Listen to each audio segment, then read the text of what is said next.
World War III in my comments, but I really don't care. I said what I said. Except for like,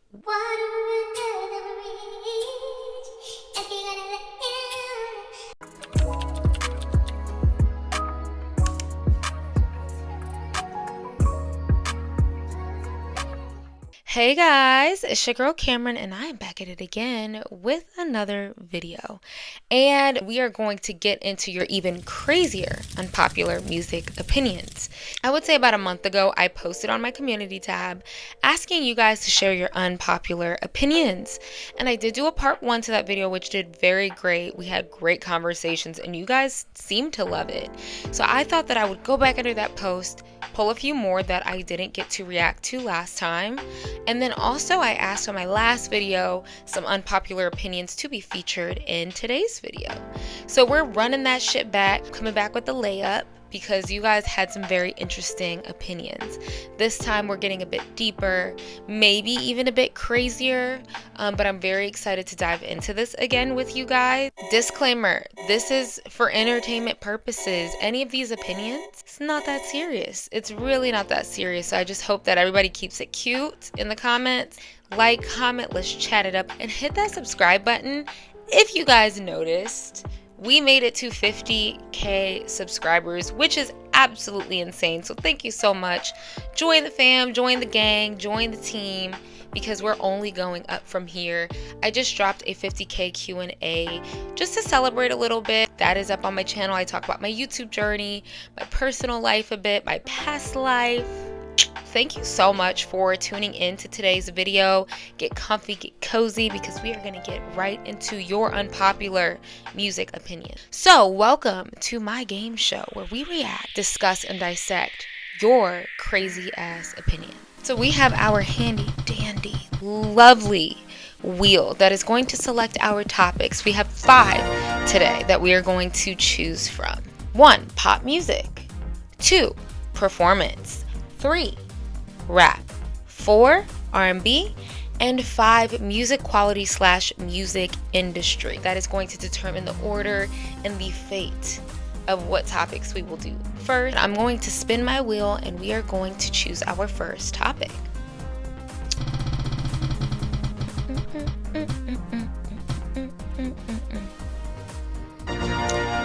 All right. Pop music. So let's get into it. The first one says Addison Rae makes great music.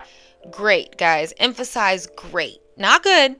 Great. And I would say this is absolutely unpopular because Addison Rae is categorized in this TikToker sphere. People only are mentioning, referencing her music when it comes to TikTok, and if anything, it's chalked up to a gimmick when I think she is trying to present herself and wants to be taken more seriously. With all of that being said, I do think that great is a very strong word. And I will also say this, it's not god awful. I just don't think that her music is good enough to make a point or to stand out or to be propped up compared to some of the newer artists we are getting in pop music that we've seen previously. I just feel like her music doesn't stand out or add further value to pop to the point where we shouldn't or don't need to really prop her up. I think she's gotten far enough. She's luckier than most to have gotten far off of her TikToking career.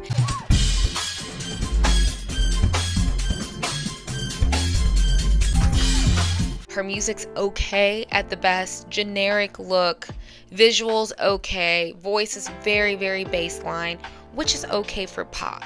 But to me, she's not adding enough to be added into the conversation. Someone said that. So I'm going to agree with your first point. I made a whole video discussing the difference between vocals and songwriting and how that's like a lost art and it's underappreciated. Now, where you lost me, you lost me, you lost me. I would love for you to elaborate on how is she not a vocalist? A trained singer with Broadway training, which is pretty extensive, with the vocal capability and knowledge to utilize her voice healthily. We have seen tons of, quote, vocalists who do not exhibit proper technique. And you will see people who study vocals and music, and let's say on a collegiate level or a master level, say, hey, this person has a nice voice. However, I wouldn't really consider them a vocalist in the sense that they're trained. And I think vocalist implies some sort of training. I got a lot of corrections with one of my videos where I use Adele as like this exemplified and top tier vocalist, and people were correcting me in my comments and saying, actually, her vocal technique isn't strong. I feel like there's a debate for that. With Adele, maybe you could say she's not a vocalist, even though I think she has a great voice.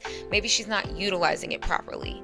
In Ariana's case, she is trained. She has been training that voice. Her voice has gotten stronger. I mean, she even addressed the fact that, like, the reason why my voice switches dependent upon the occasion is because I'm resting my vocal, or I'm making sure that it's prepared for whatever setting, performance, etc. that's coming up. I've been speaking in a slightly higher placement than I usually speak in because I've been doing a lot of interviews all day and I'm trying to keep my voice healthy. To me, I'm more of like a what would make her not a vocalist. Like, you may not be wowed by her voice. I know people say that it lacks a certain amount of soul, but to me that doesn't mean that she doesn't have vocal skill and intricacy. This one's a bit deep. We got layers to this. Someone said there's a lot of racism and elitism in pop fandom culture, and it's strikingly similar to white rock fans. Some of them only like giving artists that are white or white passing that make the most generic pop music these overwhelming praises and acclaim when all they're doing is making the same stuff Gaga and Katy did a decade ago, but with more contemporary edge.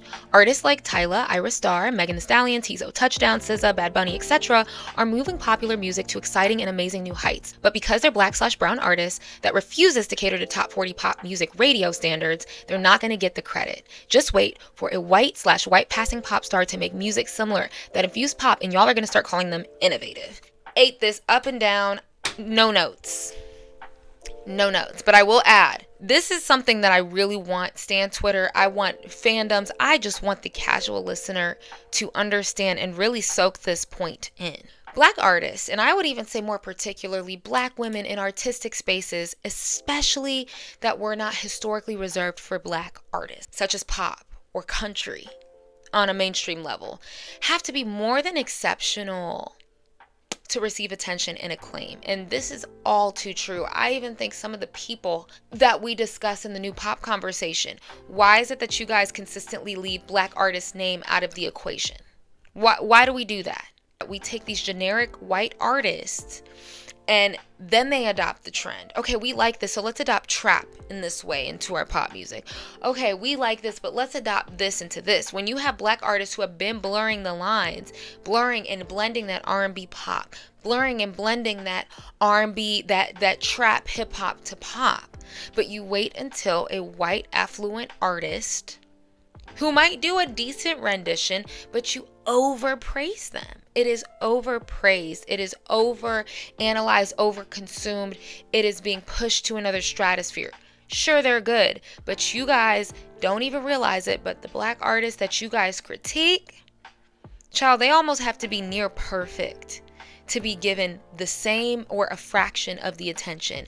And a huge example of this is Normani, Chloe, which we will talk about them a bit later in this video. And it's not even just from stan fandoms. We're talking about other black people being overly critical, overtly critical, because I think there's something in us, especially as a black person, we know that we expect excellence, especially in artistic spaces. When a lot of our singers, a lot of our stars got started off of being exceptional, whether that was singing in the churches, whether that was having to be extra exceptional because we were kicked out of spaces because of our race. So we knew in order to walk in these rooms, we have to be so undeniably gifted that they cannot turn us away, that they have to offer us a seat, even if it's not at the table, in the room. And so there's very real origins and very real roots as to why this is an issue. And that is one of the reasons. And we have adopted this mindset, whether it's black people ourselves or outsiders, where we are extra hard on black artists. And we subconsciously expect more because of these historical patterns. Some of you guys might think I'm taking it too deep, but I'm taking it there. I'm taking it there. Speaking to your point about how you just wait for like a white or white passing artist to do this idea and now it's considered it. We see this in many aspects of culture and society. A lot of art mediums, inventions go through this same trend where wait for someone else who we're comfortable with, what they look like, do it, and we're cool with it. That's legit. We are all on that wave. Versus giving credit to the people who originate or take heed and innovate in a specific space. If you've ever seen the Dreamgirls movie with Beyonce, Jennifer Hudson, Jamie Foxx, do you guys remember Cadillac?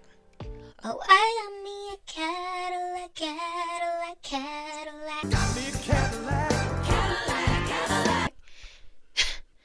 True story. This was consistent. So, as true as this is, unfortunately, this is how it has been. But I do think that we need to discuss this more to destigmatize, to prop up artists, to really appreciate talent as it comes, and to give people their flowers.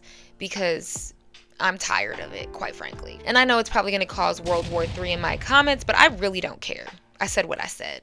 We said what we said. Next, somebody said pop is a female-dominated genre. There are no longer male pop stars being produced. The Bieber fever ain't working no more, I guess. I think a lot of male pop stars relied on women propping up their appearance and this desire to want to be with them, be in their vicinity, in their space. That's why we saw like these crazy fandoms surrounded by boy bands and men in pop. I think that carried a lot of their appeal for the longest.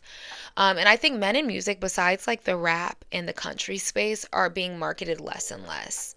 And I would even argue aren't really pushing boundaries anymore and have to stay in this rigid masculine identity and figure, which makes pop less imaginative and it makes it less fun, which is what we are wanting from our girls. But the men aren't really giving that because I really don't think they know exactly who their audience is. Men trying to fit this mold of masculinity, and some men compensate, or some men, and I even see this in R&B, it's like I can't be too soft.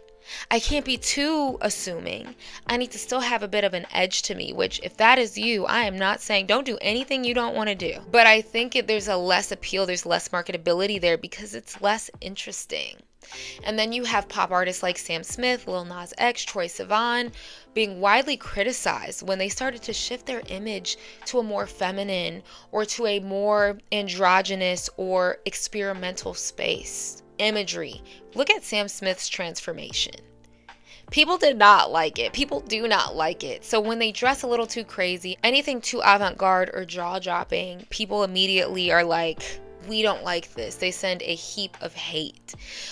So even when you see these male artists trying to break the boundaries a bit, it's being met with backlash from every angle. And I think this discourages record labels and A&Rs to pull these talents. It doesn't hold as much weight, longevity, and people seem to complain about it. So I think a part of it is consumers' fault. We expect men to be a very specific way, and there's less room for like pushing boundaries, and it shouldn't be that way. So now we are going to take it to our next category, and that is going to be R&B. We are at the R&B category. Y'all know I love me some R&B. So our first one up is one about Normani. She has been the talk of the town since Dopamine dropped. And this person posted this prior to that, but I think it still applies. What has continued after her album? Someone said, I'm going to say it. Normani's fan base sabotages her just as much, if not more, than her team. With the constant complaining and rushing of the music and videos, we already know her team may not be doing their best. Why make it worse for her and comment disparaging things under her videos where other people, perhaps better management, even can see those comments and discard her because they don't see her as worthy due to her shitty ass fans? If you love Normani as much as you say you do, let her be, let her take her time. Kind of think you ate it up a bit. I do. I don't think that fans understand that they can probably be their favorite artist's worst enemy. Whether an artist knows it or not, whether you guys know it or not, you absolutely can. However, I do want to delineate this comment. Fans are allowed to have opinions and to have a desire or a want for a product, for a good, especially when they've been pump faked multiple times. I think that's the frustration that Normani fans are blasting onto their timeline, but it's backfiring. I don't think that if you are a stan of someone, you have to blindly just sit back, love everything they do, and never have any critique and never ask, like, where's the music? Where's the this? So I think there's two sides of the coin. Like you said, some of her fans bring more attention to the issue, which you made an excellent point. What if other management is wanting to scoop Normani up, but under every one of her posts and her videos, it's where's this? Where's that? Where's this? They're not going to want to work with her, or they're least likely to want to. But people just see dollar signs and Instagram comments and YouTube comments. So if everyone, even your fans, are starting to lose faith in you, and you guys are vocalizing that every chance you get, not a good look. But obviously they're speaking to frustration. Even with Normani's album, we still haven't gotten any live performances. I hope she gets better. I know she was injured, but her rollout, I mean, this is her first album, first song in some years. And to me, it's just like, I understand frustration. Like, now we finally have you, but it feels like you're still kind of MIA. And Normani's very much a closed book. Deservedly so. I understand why. But people are going to run with stories. They're going to jog. They're going to run to that finish line. Even your fans. My next one is on Chloe Bailey. Someone said solo Chloe Bailey is not failing to connect with music listeners because of her overt sexuality. It's because she's too busy trying on the skin of other artists instead of continuing to cultivate the unique sound her and Halle made popular with Ungodly Hours. Janet, Beyonce, Britney, Rihanna, Madonna, and so many more have explored overt sexuality in image and presentation. All very successful artists, though highly criticized, still had the mass buying power of music listeners. Chloe needs to explore what comes to her authentically and push the boundaries in her own realm. I think the more that Chloe's career has developed and unfolded, I'm starting to also agree that it's not necessarily her overt sexuality. I do think something is not translating still, though, to audiences. Something feels a bit inauthentic. That it, like you said, it almost seems like she doesn't kind of know which way she wants to spin her identity. And she's a talent, but I will say, Chloe eats covers. She can eat a cover up and down. And I always said Chloe needs to spend more time, I think, finding her own sound, because you guys know they got popular for covers, and every once in a while Chloe will pop up on the timeline with a song cover, and half the time it's better than the original. She just performed at the BET Awards, and she absolutely bodied Usher's song Good Kisser. Absolutely bodied it. But she eats other people's materials more than her own because she's a chameleon. And what you're saying essentially is that's a problem. And although she's still talented, it's like she's able to kind of shape shift and put on different skins depending on the occasion. And that doesn't always lend itself in being a solo star because your identity is not carved out yet. And I think that was another issue that Madison Beer has. And I spoke about that in a video. But I do think that she's trying to go through the process of figuring that out. Debut solo artist. So you're not always going to have that figured out. And more with social media, we have these artists developing in real time. I also think from a branding standpoint, Chloe and Halle are probably coming back. So maybe musically they want to delineate and carve out their own musical sounds that aren't too similar to their group sounds, so that when their group comes together, there is a purpose, there is a point, there is a reasoning and artistic intention behind it. And maybe that's why she's exploring sounds from outside of that. But I do think that she is kind of in a limbo, a missing puzzle piece. Like, who she's presenting isn't like matching. People can't put their finger on it, but it just doesn't feel like it's merging correctly. Someone says Adele and Sam Smith have more soul than any mainstream black musician. So immediately, my first question to the audience and to whoever wrote this, I feel like it's kind of crazy because I guess I'm trying to figure out the point that's being made, the framing. Is the commentary on trying to prop these musicians up over black artists, or do you feel that there's a lack in soul in black artists today that's lacking from previous eras or generations? Like, what's the critique here? Because in my opinion, I think that's crazy. I would say the last 25 years, we've had people like Jill Scott, Erykah Badu, Coco Jones, Jasmine Sullivan, Fantasia Barrino, Jay Hudson, Ari Lennox. I feel like they bring a certain soul, maybe even neo soul for some of them, but a soulful vibe that I would say it's a bit outlandish to say that like Adele and Sam Smith have more than any Again, guys, be careful about how we speak. Let's be careful about that. So we finished our R&B category, and we're going to get to our next one. All right, so our next one is music quality and music industry trends. This one's going to be very fun. I'm excited for this. The first one, someone says quantity over quality. Platforms telling people that in order to grow, they need to keep putting ish out has gone too far. I agree. Everything is about the algorithm. The algorithm, feed the algorithm. Don't let people forget you that people sacrifice quality. Putting out good work sometimes does mean taking a step back. That might mean living life. That might mean gaining new perspectives to write about, to expand upon your taste. And I agree with you wholeheartedly that yes, you have to be consistent today because there's too many people in the industry to not be. However, that can also, you can shoot yourself in the foot that way, because you start just pumping things out and maybe you're not putting your best work out there anymore. Someone says, I want the 2020s to develop their own sound.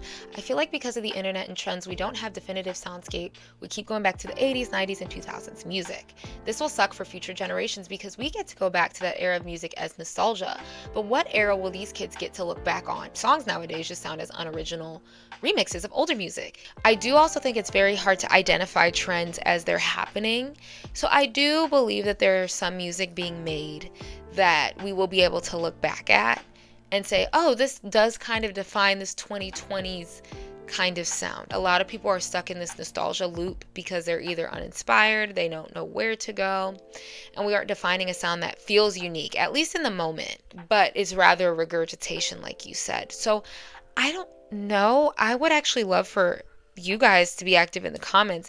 What are some songs or artists that we have today that feel like they're shaping the sound of the 2020s? A couple names that came to my mind are people like Charlie XCX, even a bit of Troye Sivan, Tinashe, FKA Twigs. Those are a couple people that came to my mind. Someone says, I don't believe in separating art from the artist. Y'all say that. I don't support what X has done, but I listen to them because the music is good. Like, you're streaming that music is literally putting money into their pocket. Even though it's a little bit and it still adds up with many people streaming, it's like giving money to a criminal. Shook the table. This is a very popular ongoing debate. And I do think that there are people who need to be in a category where they're locked up, throw away the key. They should not even be roaming the streets. For instance, R. Kelly. What y'all let R. Kelly get away with for so long is actually disgusting. He's probably one of the worst of worst. Diddy, at this point, it's been too many allegations. It's getting to the point where it's like, how many times do you screw over so many people? Trey Songz is another one that a lot of people don't know about. And it does become a point where, yes, but here's the thing. You're looking at it from a very like nuanced, okay, we are pulling back layers. A lot of people feel like it's really not that big of a deal. My little money is like nothing. Artists make nothing off of streaming. Like, it's really, I'm not really giving them much. I'm not putting money into their concerts, etc. So that's why people have two modes of thoughts on like how big their impact is versus how little it is. But you're right. You are, because look at how much R. Kelly kept getting fed through power. He's singing about the nasty he's doing. He's singing about children. But people are eating that shit up, giving him money, making him further feel like he is invincible, making him further feel like I can get away with these crimes. And he did. It comes to a point too where I think the other side of the argument is feeling like, okay, where do we draw the line?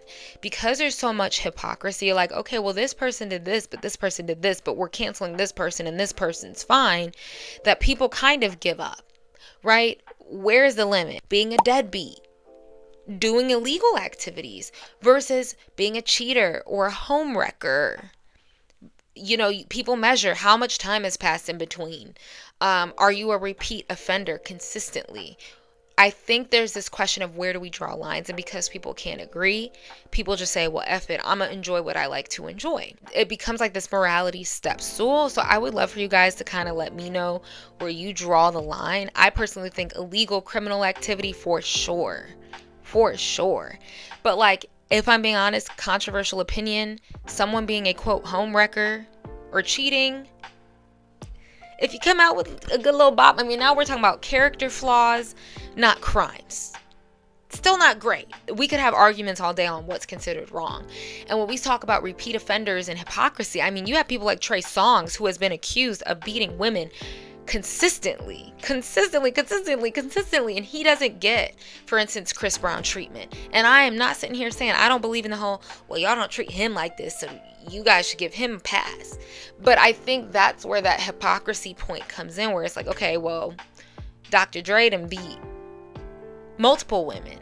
It's very public information, but somehow this man still has a thriving company, but somehow this man keeps getting invited to the Super Bowl and to events and has a Grammy Award named after him. So like, I think that's where the dilemma comes from. Let me know if you guys agree and what nuance should be added to this conversation. So this one says, people always trash artists whose fan base is mostly young girls. Why? Why is it so bad for little girls to like things? Why does everything a girl likes have to be trashed so severely, where they get real life trauma from the relentless harassment? I don't care for Olivia Rodrigo and Taylor Swift, but the girls love them, so let them have fun. I remember I was obsessed with Justin Bieber coming up, and adults and boys couldn't understand why girls loved him so much. But it's just a girly thing, and girls should be allowed to have that for themselves. So I do think that this stands true. We see a pattern of what women like and prop up being teased or picked apart or seen not as deep or seen kind of asinine. And I think that's something I've noticed because I used to be one of those girls who was into like being kind of a fanatic over things. And there's this assumption that girls are very easy to market to. It's not just an assumption. Whether it's makeup, clothing, if you want to sell something, you market it to women. Because we are sometimes the first people in line, which is not a bad thing, but it also shows that our buying and our consuming power is something serious. So therefore, it shouldn't be teased. But I think there's this perception because historically, when we talk about pop culture, music, boy bands, people like Justin Bieber you mentioned, there's assumption that girls are easily fanatical, and fanatical is looked at irrationally. That fanaticism, if that's even a word, is why boy bands thrived in a way that girl groups didn't. Girl groups were, main fan bases. Boys were not necessarily lined up buying the merch. They might be like, oh, she's cute. But it was always girls propping up girl groups. It's always girls definitely giving boy groups a push. Think of the Beatles. Think of One Direction. Think of pop stars like Justin Bieber. But I would challenge, I have two ways of thinking about this. No, girls should not be downed, okay, for liking things. But some of the fanatical behavior that we've participated in, including me, I know you mentioned the Bieber fever. I was an Austin Mahone stan. It is odd. It was fun, but it's odd. It's odd. That's why you got girls who still have not been able to get over Haley, Selena, and Justin because they're stuck in 2015. And so there can be harm that comes from fanatic behavior like stan culture, stan Twitter, not being able to let people's relationships live. You got people who have been married for 5 years and y'all are still believing that you're supposed to be married to that man. So there has been harm done because of like this fanatic behavior. But I also don't think things should be inherently bastardized and teased because women like it. And lastly, for this category, this is going to get people talking. Someone said artists do not or should not get political. Back then, and even now, especially in today's current climate, it's tiresome. It's no secret that they do not live the way the average person does, so I pretend. Naturally, there are some instances where it's appropriate, but even the more often than not, the artist approaches it incorrectly and makes it sound inauthentic. First of all, I do feel that you don't need to be personally experiencing something to have empathy and speak on it. I think that your testimonies and the way you approach it can be authentic if you do have a direct tie, but we do need more people who are, quote, non-affected to speak up about certain things or to give platforms to people who need that power and need to be allotted that to get their message out. I do disagree with this to a certain extent. I agree. I don't want uneducated folks and people who have no care or regard for something to speak up on it. I don't want people to just speak, not just artists, but people in general. However, historically, art and politics and radicalism, artists have been a catalyst and influential in spreading and boosting movements through their music. Absolutely. A couple examples, Nina Simone with Young, Gifted, and Black. Actually, the entirety of her existing as an artist was activism. Billie Holiday, for example, with Strange Fruit. It was an anti-lynching song that started off as a poem about Black people being lynched. That song historically is impactful, and people wouldn't have consumed it in the same way if it didn't come from an influential musical figure. You have people like Bob Dylan or Joan Baez, who was a principal performer at the 1963 March for Jobs and Freedoms, and also the day that Martin Luther King delivered his I Have a Dream speech. People like Bob Marley. So I do think it's kind of dangerous to say should not, because that's what's scaring artists from not speaking up. But I also think that we should not focus our activism on they didn't speak up, so we're boycotting everything that they do. Focus on the active people at hand. And Kehlani recently dropped her album, Crash, and they dropped a music video for Next to You. And in an interview, Kehlani actually explained why she did it this way, because she didn't want to come off inauthentic. For me, the album was already finished. It had been finished before October. I said, not only do I feel really crazy about dropping an album during this time, I'm going to feel extra crazy about dropping visuals, and nothing attributes to anything that I'm being vocal about or believing in. I didn't want to go cheesy, make a song. I won't make a We Are the World. I don't. And to be honest, I really understand that people would call that corny. Yeah. People don't want that. So what did I do? I really had a knowledge of my audience. I said, I'm going to give them an R&B song because that's what they want from me right now. And I'm going to sneak an initiative in there, drop a t-shirt with a Palestinian designer and a company in Palestine, and have them all make the money. I have nothing to do with it except for pointing people in the direction. So art can be political. Art has been political, from music, dancing, painting. It should be. I think we should utilize art and make it political when it needs to be. All right, let's see what category we have next on the docket. So our next category is performing. This is a new one I added for today's video. So the first one says, if you cannot sing/perform your music live and sound at least 90% like your songs, you're mid. This person clearly values live performance, and some people don't, you know, and I'm one of those people where I only go see people if they can sing live, if they're good at what they do, or they can put on a damn show. I think 90% is kind of large. I think I think I want to be a little more generous, because dancing, guys, and singing is a very tough task. Even your best singers, if they are giving us great choreography, if they are doing a lot, executing a lot, right? You have to have diaphragm control. You have to have stamina. Even the best singers can sound a little bit off or winded when they're moving back and forth on stage. If you're like Victoria Monet and you're doing full choreography, ones and twos, and singing live, I'm not going to be mad at you if you don't sound just like the track. Okay, I'm not going to be mad, because you're still putting on a show. But then you have people who have lip sync. Britney Spears notoriously is like not a vocalist. She's not a singer. That girl did not sing live. And I love Britney down, but she didn't.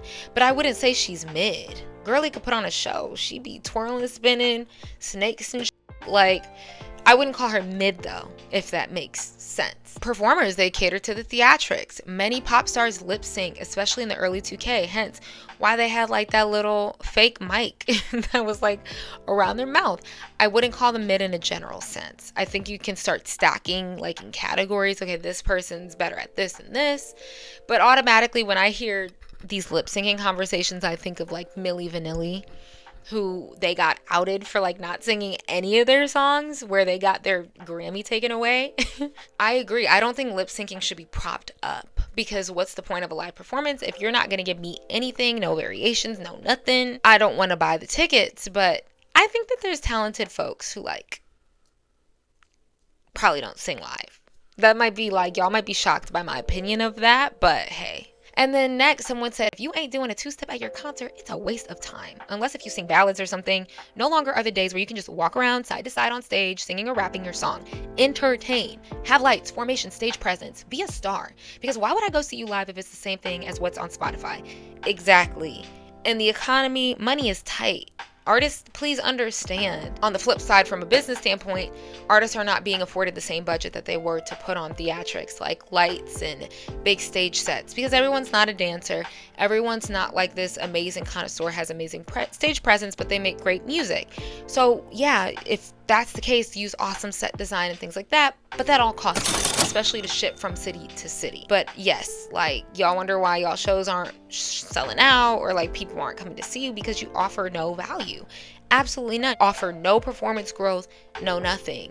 And yes, there's almost no excuse, because you could do a projection on the wall and come up with something decent, and some of y'all aren't even giving that. Rap artists, I'm talking to you. The men specifically, I'm speaking to you. Y'all can't really get away with that anymore. You can't really get that off like you used to. Someone says Adele needs to perform in the Super Bowl. Respectfully, no. Absolutely not. I love Adele. But again, it's giving residency. It's giving intimate concert. It's not giving arena, stadium, football halftime performance. I think in order to do that, you also need to have like an eclectic catalog of different vibes and energy. And for the most part, except for like,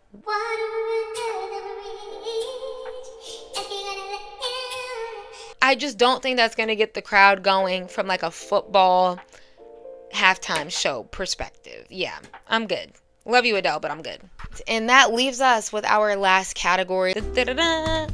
Rap music. Someone said hip-hop discussion boards and hip-hop Twitters are horrible and add nothing to discuss and are toxic as F. If anything, I kind of agree with this. I'm not as into like the hip-hop space, so comment down below if there's anything I miss. But I think that hip-hop blogs have been too combined and mistaken and confused with gossip blogs. Because simultaneously, where a lot of these rappers getting posted as well, Shade Room, Hollywood Unlocked. Now we're more interested in their personal lives, kind of like what pop artists go through. Now people are way more interested in their personal lives, and they're being posted on these blogs. And now some of these hip hop blogs are not even turning into like music spaces, but they're reporting on personal affairs of these rappers.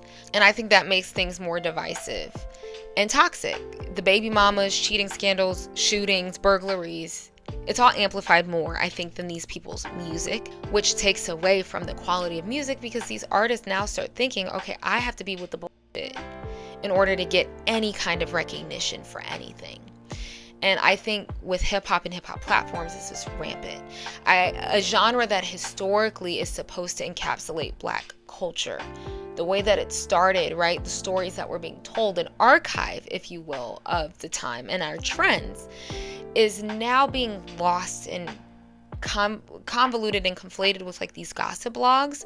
I also think this is a controversial take, but these hip-hop vlogs are infiltrated with people not really of the culture. Adam 22, Vlad, I'm talking about you. People who I think are more harmful to the culture than facilitating healthy conversations. Someone said most real rappers are just worse than female ones. Like, I'm gonna want to rather listen to Sexy Red than Kendrick and Drake. So I agree with you. You had me in the first half, but not with the examples used, okay? I would choose to listen to Kendrick and Drake over Sexy Red any day. I think it might be a secret because I've never talked about it, but I don't like Sexy Red at all. At all. But for real though, I do agree with the sentiment that female rappers are giving more. They're giving more excitement, more energy and entertainment, and are way more.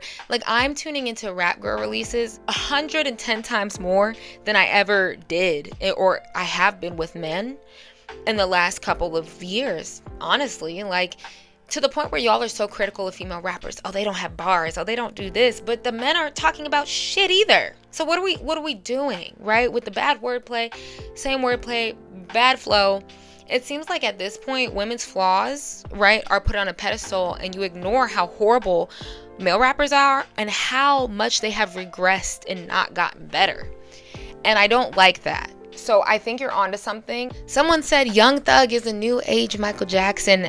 Absolutely not. I really don't even know how to dissect this comment, because there's no basis into why these two people's names should be in the same sentence, because right now I'm thinking it's a joke.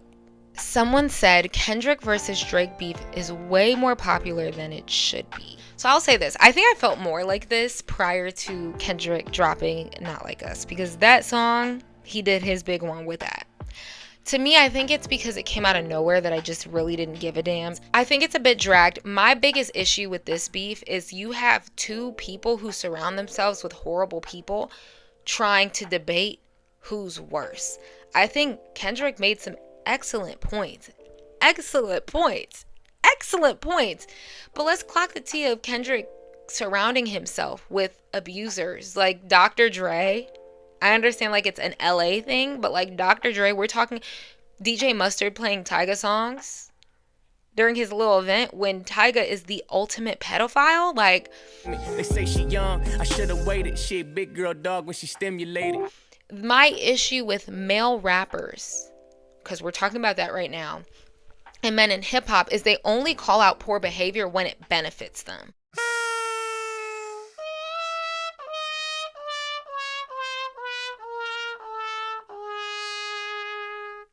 When it's a gotcha moment or hey, I got tea, y'all now care about women being beaten and abused. Y'all now care about men being predators. And then lastly, it says female rappers do not need to be talking about their all the time. I'm a super big trap fan, and even though I'm a girl, it's genuinely so hard for even me to listen to them because it's like, why?